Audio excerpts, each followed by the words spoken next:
Vande Mataram. Day 4th class में आज मैं आपको बताऊंगा एक सप्तक में 12 स्वर कैसे होते हैं। सभी ने सुना है संगीत में 7 स्वर होते हैं, सा रे गा मा पा धा नी। तो मैं आपको काउंट करवाता हूँ। जो अभी तक हम सभी ने 7 स्वर तो परफेक्ट सीख लिए हैं। 7 स्वर हमने प्ले कर लिए हैं। कौन कौन से किए? सा, रे, गा, मा, पा, धा, नी। ये तो वापस सा आ गया। तो ये 7 स्वर हमने 1 2 3 4 5 6 7, इसको हम एक सप्तक बोलते हैं। सा से नी तक एक सप्तक। तो आपने देखा हमने प्ले किए 1 2 3 4 5 6 7, ठीक है। अब इस 7 से नी के बीच में अब मैं टोटल करता हूँ स्वर। देखिए 1 2 3 4 5 6 7 8 9 10 11 एंड 12। तो हमने 7 स्वर तो प्ले कर लिए जो शुद्ध स्वर कहलाते हैं। सा रे गा मा पा धा नी, ये 7 स्वर हमने शुद्ध स्वर प्ले किए। अब आज हम उन 5 स्वरों के बारे में जानेंगे जिनको अभी तक हमने यूज नहीं किया। तो आप देखिए हमने यूज नहीं किए ये दोनों वाइट स्वर, और इधर हमने यूज नहीं किए ये तीनों वाइट स्वर। बाकी हमने 7 स्वर यूज कर लिए। आप स्क्रीन पे देख सकते हैं ये 5 स्वर जिनके ऊपर मेरी फिंगर है, ये देख सकते हैं आप। अब हम इन स्वरों को क्या नाम से पुकारते हैं? तो देखिए हम इस स्वर को पुकारते हैं सा और इसको रे। तो ये सा और रे के मिडिल वाला वाइट स्वर, इसको हम बोलते हैं रे कोमल। अब ये भी रे और ये भी रे, तो इनको पहचानेंगे कैसे? तो अगर इस रे को प्ले करना होगा तो हम कोई भी उसके ऊपर केवल रे लिखा हुआ होगा। लेकिन अगर हमें ये वाइट वाला रे प्ले करना है तो इस रे के अंडरलाइन होगी। तो इन दोनों स्वरों में क्या डिफरेंस हुआ? अगर ये रे प्ले करना है तो कोई चिन्ह नहीं होगा, केवल रे लिखा हुआ होगा। और अगर ये वाइट वाला रे प्ले करना होगा तो इस रे को लिखने के बाद में नीचे अंडरलाइन होगी, अंडरलाइन। उसी प्रकार इसी के पास में ये एक वाइट स्वर हुआ। अब ये रे और गा के बीच में है तो इसको हम कहते हैं कोमल गा, गा कोमल। अगर इस गा को प्ले करना होगा तो इसके नीचे भी अंडरलाइन होगी, यानी ये रे कोमल, ये गा कोमल। अब नेक्स्ट ये स्वर, इसको हम ये माह के पास में है, इसको हम कहते हैं माह, लेकिन इसको कहते हैं माह तीव्र।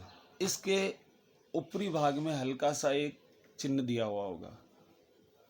तो जब ये माह प्ले करने हो तो माह तीव्र बोलते हैं। और ये पा और धा के बीच में होने से इसको हम कहते हैं धा कोमल, ये धा कोमल। अगर इसको प्ले करना होगा तो इसके नीचे अंडरलाइन होगी।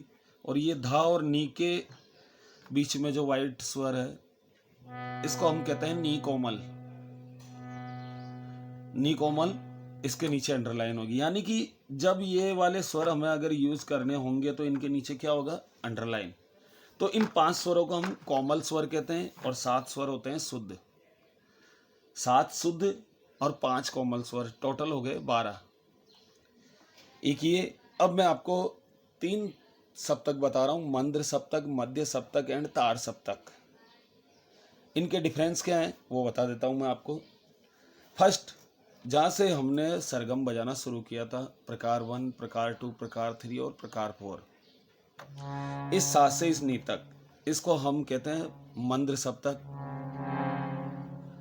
इसी के आगे जस्ट ये वापस सा स्टार्ट होता है, इस सा से लेके इस नी तक हम इसको कहते हैं मध्य सप्तक। फिर इस सा से इस नी तक इसको कहते हैं हम तार सप्तक। यानी अपने हारमोनियम में हो गए 3 सप्तक। फर्स्ट मंद्र सप्तक, जिसमें आपको भारी भारी आवाज आएगी। मध्य सप्तक नॉर्मल आवाज आएगी, और तार सप्तक में आपको तीखी आवाज आएगी। ये तार सप्तक। अब इन तीनों में से कब कौन सा स्वर बजाना है, इसका डिफरेंस क्या होगा? अगर हमें मंद्र सप्तक के कोई सा रे गा मा पा धा नी सा कोई भी स्वर बजाना होगा, तो उस सा, जैसे सा प्ले करना हमें मंद्र सप्तक का, तो ये सा किया तो इसके नीचे बिंदु लगा हुआ होगा। रे अगर इसका प्ले करना तो इस रे के नीचे पॉइंट लगा हुआ होगा। गा बजाना तो गा के नीचे पॉइंट होगा। और अगर हमें मध्य सप्तक के बजाने हैं, इस वाली सप्तक मिडिल में मध्य सप्तक के अगर बजाने हैं, तो इनमें आपके कोई चिन्ह नहीं होगा, केवल सा रे गा मा पा धा नी सा ऐसा लिखा हुआ होगा। जब हमें तार सप्तक का कोई स्वर बजाना, जैसे सा, इस अगर सा को बजाना होगा तो इसके ऊपर पॉइंट लगा हुआ होगा। तार सप्तक के जितने भी स्वर अगर आपको प्ले करने हैं, तो उनके ऊपरी भाग में पॉइंट लगा हुआ होगा। मंद्र सप्तक में नीचे पॉइंट होगा, मध्य सप्तक में कोई चिन्ह नहीं होगा, और तार सप्तक के ऊपर पॉइंट लगा हुआ होगा कि ये स्वर आपको तार सप्तक में। तो ये हमने सप्तक के डिफरेंस देखे। फर्स्ट मंद्र सप्तक, सेकंड मध्य, थर्ड तार सप्तक, और हमने इन 12 स्वरों का ज्ञान किया। और इसी कोमल स्वर की मैं आपको एक सरगम बता रहा हूँ, आप इसकी प्रैक्टिस कीजिए। इसको हम राग भैरवी भी कहते हैं, और इसमें 4 स्वर कोमल और 3 स्वर शुद्ध लगते हैं। कैसे? सा, रे कोमल, रे, गा कोमल, गा, सा रे गा मा पा, धा फिर कोमल यूज करेंगे, धा, नी, सा, और इसी का अवरोही क्रम सा, नी, धा, पा, मा, गा, रे, सा। ये कोमल स्वर की प्रैक्टिस के लिए मैंने आपको ये सरगम दी है। आप इसकी प्रैक्टिस कीजिए ताकि इसमें आप कोमल स्वरों को भी पहचान सके, क्योंकि गानों में हमें कोमल, शुद्ध, मंद्र सप्तक, मध्य सप्तक, तार सप्तक सभी के स्वर यूज करने होते हैं। तो आप इस कोमल स्वर के सरगम को अच्छे से तैयार कीजिए। एक बार वापस बता देता हूं मैं, और गा के सा रे गा मा पा धा नी सा,